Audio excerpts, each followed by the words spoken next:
Eto, 10 payo sa mga gustong tumanda na malakas ang katawan. Okay, sa mga medyo nagkakaedad na dyan. Okay, 10 payo sa mga gustong tumanda na malakas ang katawan. Number 1, babasahin ko lang to, hindi ko na explain para mabilis tayo. Medyo mahaba ito, 10 eh. Huwag agad bibitawan ang inyong trabaho. Maging abala hanggang maaari.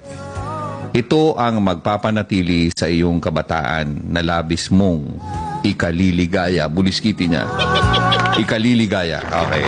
Isa yan. Number 2, hanggang maiiwasan, huwag makitira sa mga anak na may pamilya na. Okay, tandaan niyo yan, ha? Huwag makitira sa mga anak na may pamilya na. Kumuha ng isang lugar na matitirhan, panatilihin ang iyong kalagayan upang makaiwas sa iyong anak at mga manugang.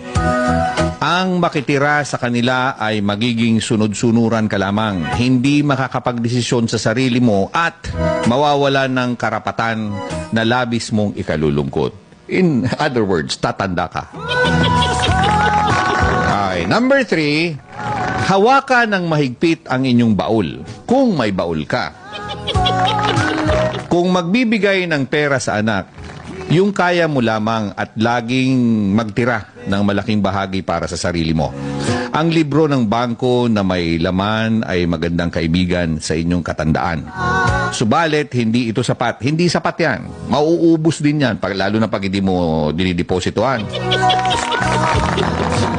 Okay? Dapat meron ka pang ibang proteksyon, kagaya ng life, health, insurances, at isama ko na din ang iba pang investments, just in case, na mas malaking tumubo kaysa sa perang itinago sa bangko. Ulitin ko yung mga investments na yon, mas malaking tumubo yun kaysa sa perang tinago sa bangko. Alam naman natin yan eh. Kasino na lang, kakapiranggut lang naman ng interest sa bangko. Okay, number 4. Huwag masyadong maniwala sa iyong anak na nagsasabing kayo ay aalagaan. Madalas mga nababanggit niyan ay siyang mga hindi ginagawa. Aalagaan kunyari, mami, pagtanda mo, daddy, pagtanda nyo, aalagaan ka namin. Buliskiti niya. Huwag kayo maniwala dyan. Meron siguro pero hindi lahat. Madalas ang mga nababanggit niyan ay siyang hindi magagawa o gagawin ng mga anak. Ang mabuting anak ay hindi nagbabanggit ng anuman. Okay, tandaan nyo yan. Ang mabuting anak ay hindi nagbabanggit ng anuman. At ang masamang anak ay kailanman hindi tutupad ng pangakong binitawan. Buliskiti, ang bigat niyan. Number 5, upang manatili kang masaya, panatilihin ang pakikipagkaibigan at magdagdag pa hanggat maaari. Humanap ng mga kaibigan na mas bata sa iyo. Di ba? Matanda ka na, kinakaibigan mo pa matanda rin. Huwag na. Humanap ng mga kaibigan na mas bata sa iyo.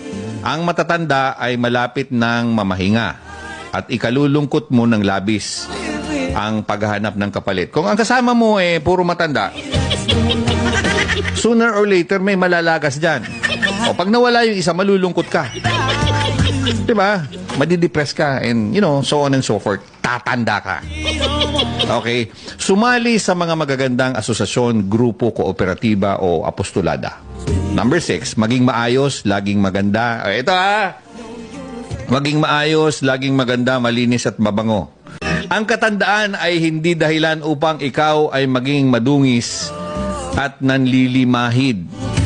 Sila ay di dapat mandiri sa'yo, kaya pangalagaan mo ang iyong sarili. Di ba? Pansin nyo yan? Pag matanda na, amoy lupa na. Minsan nga amoy suka pa. Wag naman, wag ganun. Okay lang kung amoy asin. Ano amoy ng asin? Di ko alam, amoy bawang, sibuyas, Diyos ko. Okay, mga misis yun.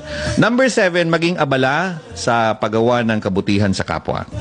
Asikasuhin mo sila para asikasuhin ka din nila ayon sa law of ripple effect. Huwag kalilimutang magdasal araw-araw. Hindi ito nangangahulugan na magnubina kayo o magrosaryo kayo. Magdasal. Magpasalamat. Lord, thank you, Lord. Yun ang pinakamagandang dasal.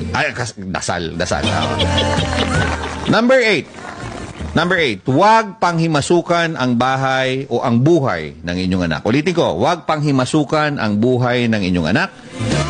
Hindi sapagkat anak mo sila, ang lahat ay magugustuhan mo. Ang lahat ng magugustuhan mo ay magugustuhan din nila. No, no, no, no, no, no, no, no. No, no, no, no, no, no, no. Alalahanin mong nagbabago ang panahon. Okay? The constant change. Number 9, huwag. Ito huwag ipagyabang ang iyong katandaan.